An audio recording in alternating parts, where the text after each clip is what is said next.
What's it been like preparing this event for this weekend? What have you gone through? It's been a bit different because in the lead up we've been checking the weather forecast, which is one of our main concerns, and the closer we got to the date, the more it looked like it was going to be really hot. So it was more about containing all the risks and making sure there's enough water and enough ice, and just making sure that all the riders are safe, which was, yeah, as I said, our biggest concern. Horns, bunting, signs, everything out there, just follow that. It should be very, very straightforward. Yeah, it's been phenomenal, being involved in this event. We're really glad this year it's not raining, which is good, but now we've got the heat, so it's certainly an extreme event. But yeah, it's a great, great venue. You've got the river to jump in, so we're certainly stoked about that.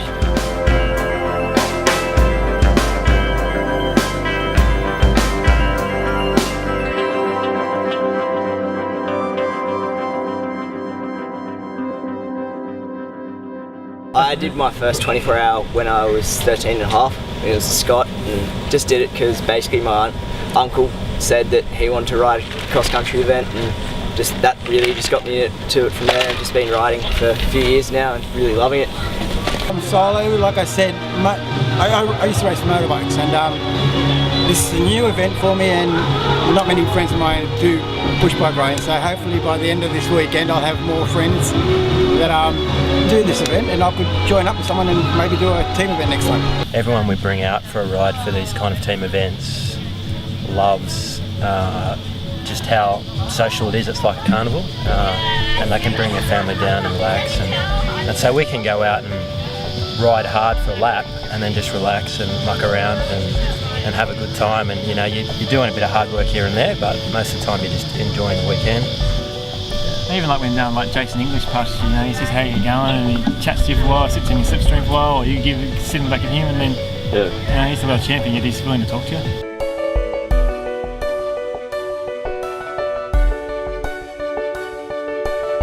Well, Jason, you're a master of the art of solo 24. You're the defending champion here, and it's a hot day. New bike, new outfit. What's the plan today? I think it's fairly warm, so I think trying to get in the river as much as possible. I don't know how I can do that while I'm riding though, so I'll probably try and work that out after a few laps. I think we might have to have a gentleman's agreement where we maybe stop every couple of hours and hit the water. We'll see how that works out. Pass it over to you in a second. This is your arena. This is your race. 8, 7, 6, 5, 4, 3,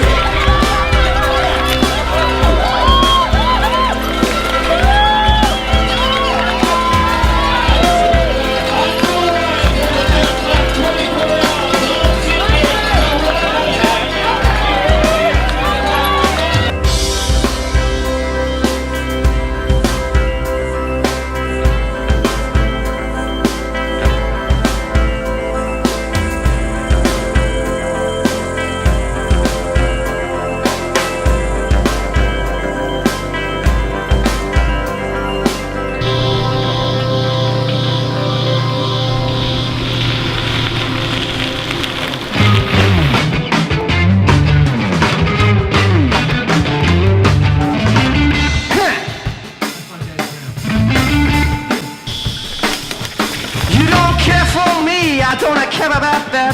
You got a new fool, I'd like to like that. See, I only want a burning desire. Let me stand next to your fire. Let me stand next to your fire. Let me stand next to your fire. Let me stand next to your fire. Let me stand, baby.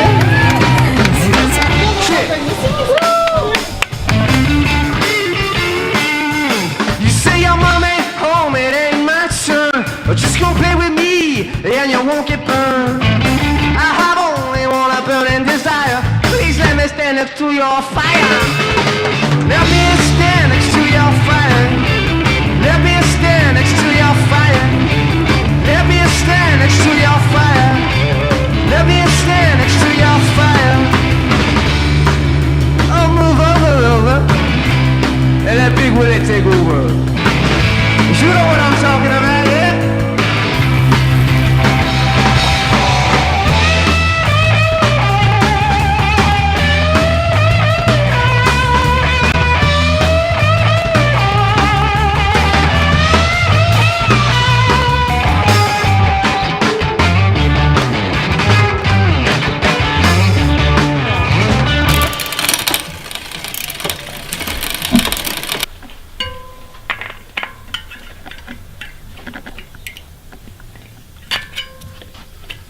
key issue that we look at on the bikes is actually the drivetrain, and it does depend on the race that the guys are doing. The shorter the distance, obviously the least of concern, and that's where lubricant does come in, lubricant choice. If the guys are going to be doing a 24-hour race and they're not going to have as much support and it's a longer lap distance, then we have to choose a lubricant on the chain that's actually going to last and keep the dirt away. His next race we're preparing for is actually the 24-hour, so I'm going to make sure that he actually leaves here with a nice wax-based lubricant, so it's actually going to keep the chain protected and keep the actual dirt off the element. With 24-hour races and endurance races, brake choice and pad compound does come into play.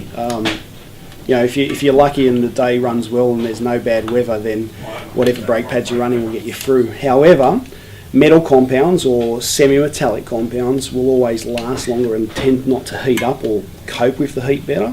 So if you are doing a lot of braking, a metal pad choice will always help you out in a longer race. We came down here to watch my husband mountain bike.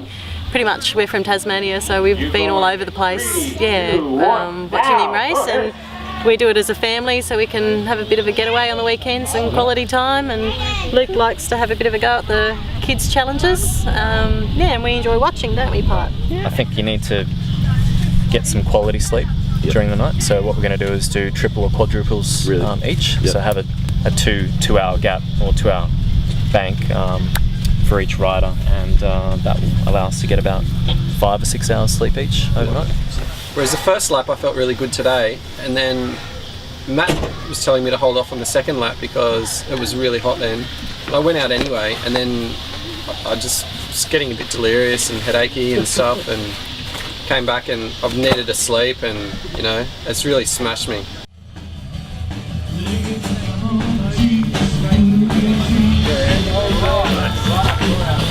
Whoop, whoop, whoop.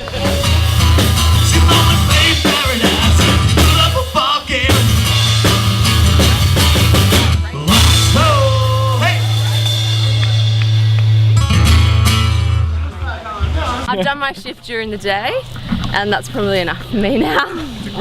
I'm just in charge of putting up the tent and making sure I don't get bitten by mosquitoes all night.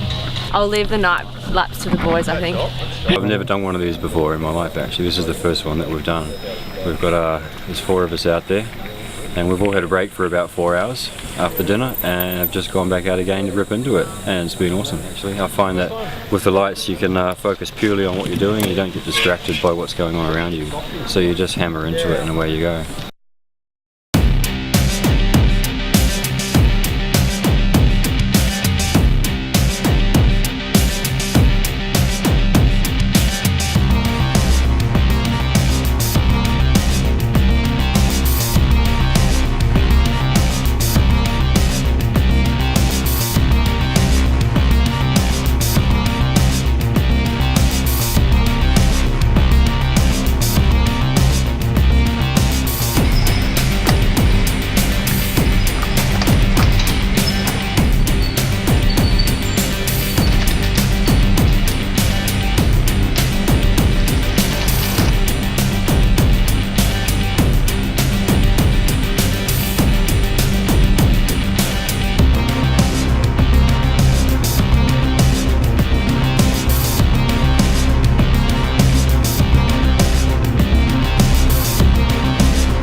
It is now just after 1 o'clock in the morning, so actually a fairly quiet time. The reason being is that a lot of the lesser experienced or sort of more the guys who are here for the fun of it, they actually go to sleep. So the people out there now at this time of night are usually only the ones who do this quite a lot, who are very advanced mountain bikers. So that takes it sort of a bit, not the stress levels, but it makes it a bit easier for us, because those are, you know, generally not the people who hurt themselves. R-Y-R-I-E. Yes, I do. C. A-B-L-E, yeah. What do you reckon, you get lighter? But they had no way of estimating how long it's going to take.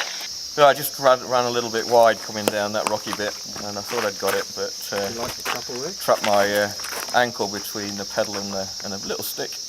I thought it was alright, I was going to carry on going until I looked down and couldn't get my cleat back into the pedal because it was kind of sideways on the pedal.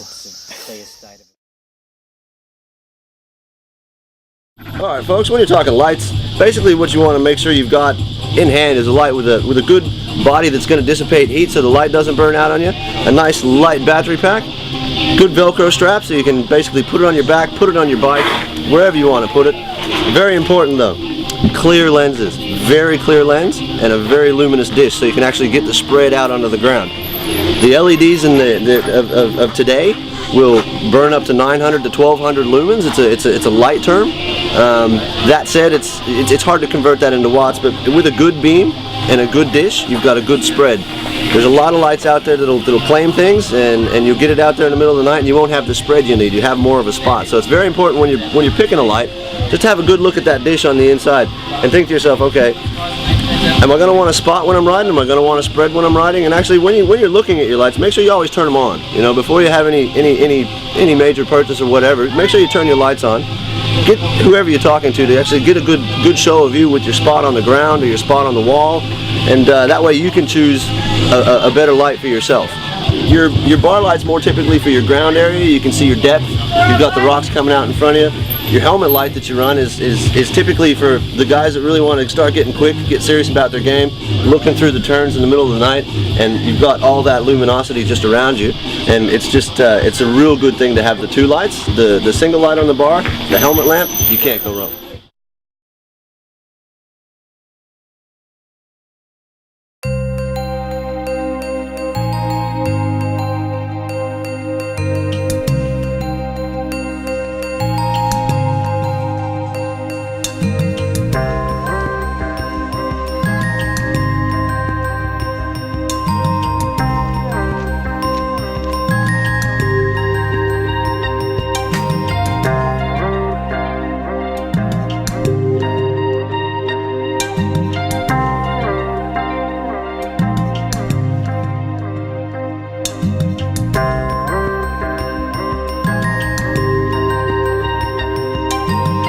What are we doing?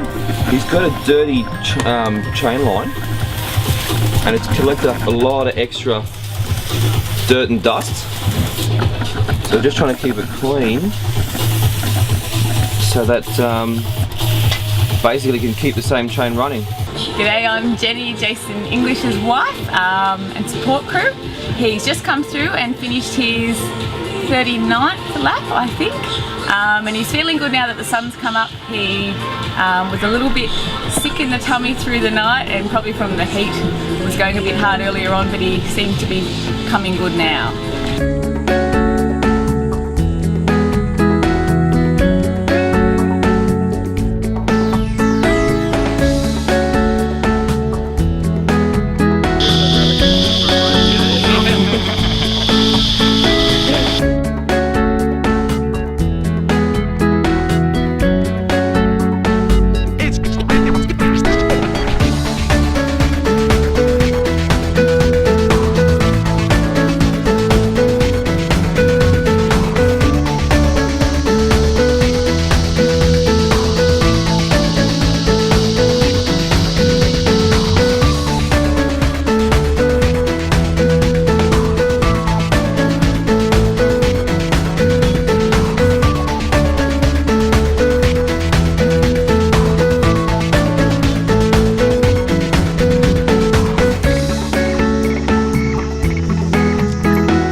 Makes you really realise and appreciate what the solo riders are going through. Because you know that if we're wussing out after a couple of laps in the sun and they're still cranking at like full pace, and they're going past like they've got I just passed the guy on the unicycle. Oh yeah. He's doing 24 kilometres an hour. I'm going to struggle to get past him. Yeah. See you guys in about 17 minutes. All right.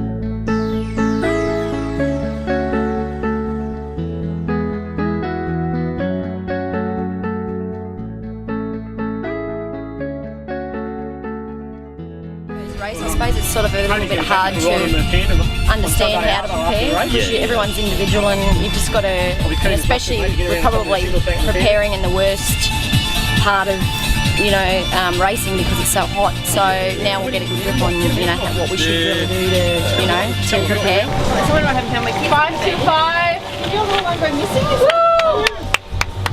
Suddenly I see this young kid coming in, bunny hopping, bouncing around. Only like 30 seconds behind Chase and English. They both were in 29 minutes and 30 something seconds. And I asked him, look, what happened? He's like, oh, I'm so happy. I rode half a lap with Chase and English, the world champion, and I can't believe it. And he was, beside himself. And I just thought to myself, that's the reason why we organize these events and why I'm sitting here at 2 o'clock in the morning to give such kids the opportunity to race with a world champion. So Jace normally doesn't like to stop during a 24-hour. He'll change bikes really quickly and he might just keep rolling through and grab some food in a cup for dinner. But he had a bit of a buffer this race come tea time, so we thought he'd actually he didn't sit down, he just got off the bike and woofed down to Noki and kept riding.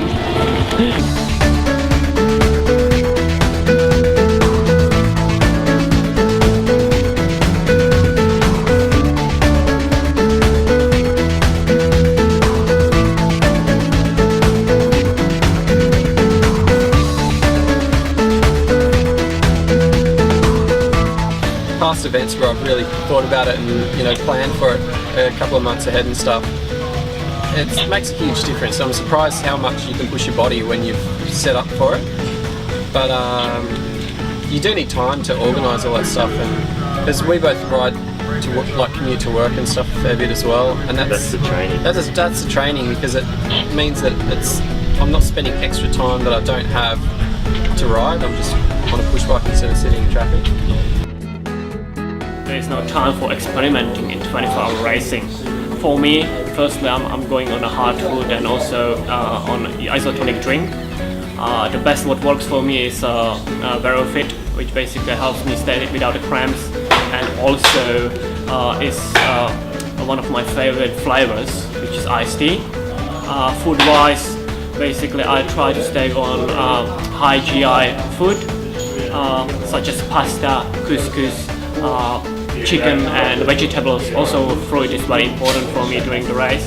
In later stages when my body gets tired and I'm having difficulties to eat a hard food, I usually switch to gels, which after a short while start upsetting my stomach.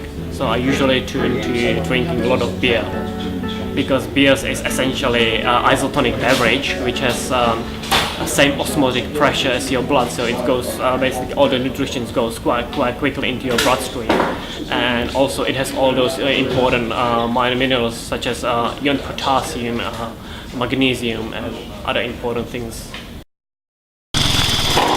That's all right. We had a broken bridge and we had a couple overheaters, but it's all coming good. And what's it like going in the last couple of hours of the race? Yeah, it's nice, it's quite a bit cooler than yesterday, but it's all good. Awesome. All is well in the world of 24.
I took a few falls at night in the rock garden and all over the track, as a matter of fact, and so the guys from the bike shed Mortdale are straightening derailleur hangers, doing whatever they need to do, and hopefully I can crack a 28 in my next lap.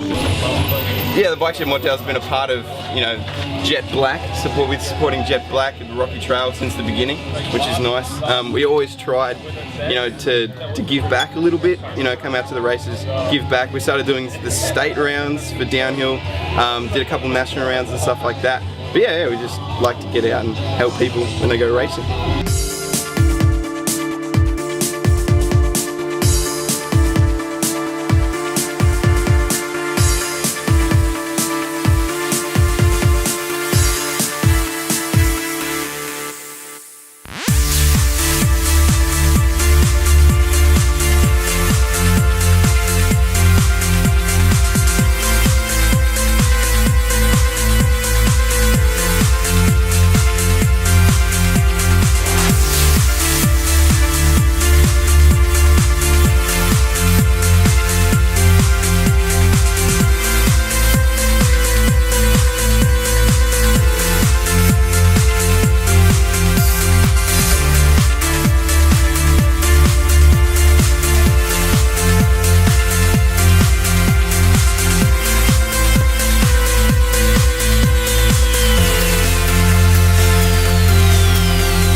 And the JetBlack 24-hour Sydney champion, Jason English!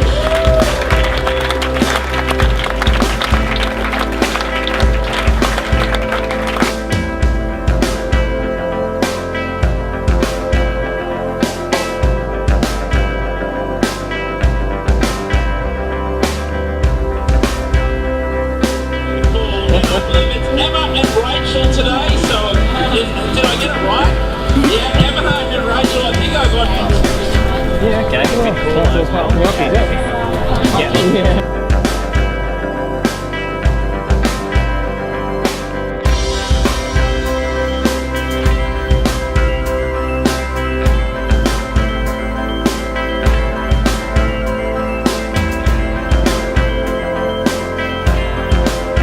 Looked at the weather forecast coming down to this race, and Jen's trying to talk me out of coming to the race just because of the temperature. We did a race in Arimba last year and it's sitting around 42, 43, and we know how bad that can be for riders. So when it was forecast at 41 in the local area, that was something we had to really think about and weren't really looking forward to. At least we knew the race was going to go on the whole 24 hours, and it did. The weather didn't disappoint. I think people were saying their gums were hitting well over 50 degrees on the fire road, so tough day out.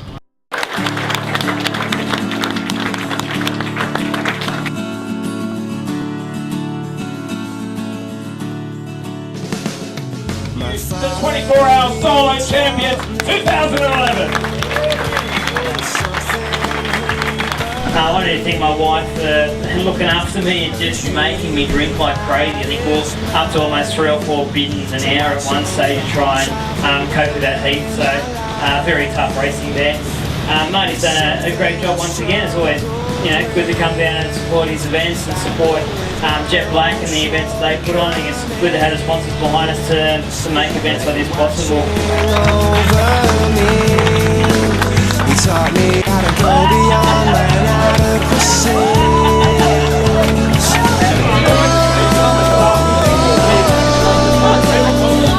As a boy, I remember him clearly. Sing to me in your heart. I find my pleasure in your heart.